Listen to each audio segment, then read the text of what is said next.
Nah, kali ini saya akan menganalisis atau mengidentifikasi kesalahan siswa saya dalam mengerjakan soal atau evaluasi pada materi MIN. Ini sudah saya koreksi dan jawabannya 2 soal saya beri semuanya kurang tepat. Nah, mari kita lihat di mana letak kesalahannya atau di mana letak kurang tepatannya. Ini soalnya pertama. Jadi langkah pertama yang harus mereka kerjakan adalah mereka tentukan dulu jumlah FI-nya. Jadi jumlah FI semua ini dijumlahkan, hasilnya adalah 80, ini benar. Berikutnya, mereka menentukan titik tengah atau biasa yang disingkat dengan XI. Titik tengah dari rentangan kelas-kelas ini. Nah, 35 sampai dengan 39, titik tengahnya adalah 37, itu jawabannya adalah benar. 40 sampai dengan 44, titik tengahnya adalah 42, juga benar. 45 sampai 49, titik tengahnya adalah 47, juga benar. 50 sampai 54, titik tengahnya adalah 52, benar juga. 55 sampai 59, titik tengahnya adalah 57, juga benar. 60 sampai 64, titik tengahnya adalah 62. 65 sampai 69, titik tengahnya adalah 67. Berikutnya, frekuensinya dikalikan dengan titik tengahnya. Kita periksa satu-satu dulu. 3 dikali 37, sobat YouTube bisa cek sendiri, itu nanti hasilnya adalah 111 benar. 11 dikali dengan 42, hasilnya adalah 416, juga benar. 16 dikali dengan 72, hasilnya juga adalah 757, juga benar. 25 tambah 5 dikali 52, hasilnya adalah 1300, juga benar. 15 dikali dengan 57, hasilnya adalah, nah jadi di sini harusnya hasilnya adalah 855. Ini salah. Berikutnya, 9 dikali 62, hasilnya adalah 558, juga benar. 1 kali 67 ya 67. Nah, di sini kita menjumpai bahwa siswa tersebut melakukan kesalahan dalam proses pengalian, yaitu perkali 15 dikali dengan 57. Sebenarnya konsep perkalian ini sudah mereka belajar sejak mereka duduk di bangku SD. Tapi tetap aja kita jumpai di sini mereka melakukan kesalahan dalam proses perkalian, sehingga dari kesalahan tersebut akhirnya mempengaruhi hasil penjumlahan FI ini. Karena dia salah, maka otomatis di alur berikutnya atau di jalan berikutnya dia juga pasti salah. Walaupun alurnya benar, walaupun dia mengerti konsepnya, tapi dia melakukan kesalahan perhitungan, yaitu di perkalian. Maka di sini saya kasih salah, karena hasilnya bukan 50,37, tapi benar adalah 51,31. Nah, ya berikutnya kita lanjut di soal yang kedua. Soal kedua juga sudah saya koreksi dan jawaban juga salah atau kurang tepat. Mari kita lihat di mana letak kesalahan siswa tersebut dalam mengerjakan soal yang kedua ini. Ini sama seperti yang di awal tadi. Langkah pertama yang mereka harus tentukan adalah menentukan jumlah FI-nya dulu atau frekuensinya, maka jumlahnya adalah 40. Itu sudah benar. Nah, langkah berikutnya adalah menentukan titik tengahnya dari rentang kelas 31 sampai 40. Kalau saya lihat di sini sudah benar semua. Titik tengah dari 31 sampai 40 itu adalah 35,5, itu sudah benar.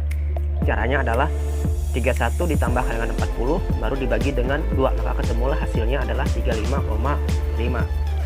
Ini juga benar, 45,5 benar. Ini juga benar, ini benar, ini benar. Nah, ini juga benar, ini juga benar. Nah, berikutnya kita lihat di proses perkaliannya, yaitu frekuensinya dikali dengan titik tengahnya. Nah, yang pertama kita lihat dulu. Yang ini 5 dikali dengan 35,5. Sobat YouTube nanti bisa cek di kalkulator atau menghitung sendiri ya, hasilnya itu adalah 177,5, ini benar. Angka kedua, 2 dikali 45,5, hasilnya adalah 91, juga benar. 6 kali 55,5 itu nanti hasilnya adalah 333, juga benar. 3 dikali dengan 65,5 itu hasilnya adalah 196,5, benar. 4 dikali dengan 75,5 hasilnya adalah 302, juga benar. Nah, berikutnya lagi 12 dikali dengan 85,5, hasilnya adalah 1026. Benar juga.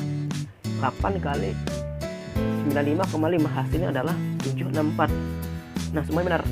Terus pertanyaannya, letak kesalahannya di mana? Letak kesalahannya adalah di proses penjumlahan XY dikali XY ini.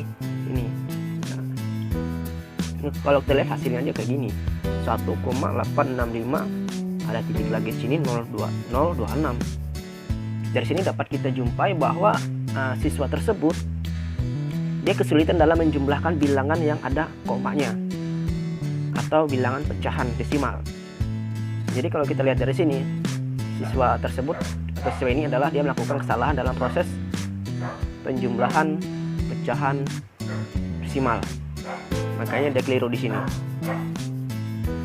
Padahal alurnya sudah benar.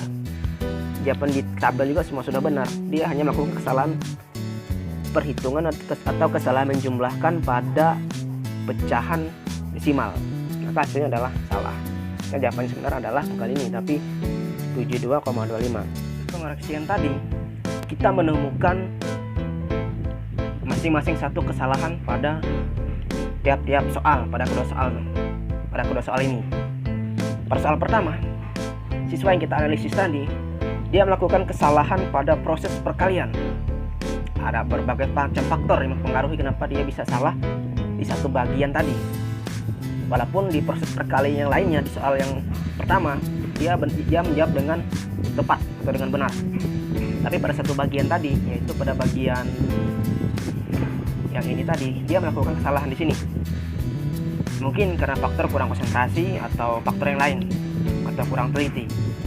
Nah, pada soal yang kedua, yaitu adalah siswa melakukan kesalahan pada proses penjumlahan, terkhusus pada penjumlahan pecahan desimal.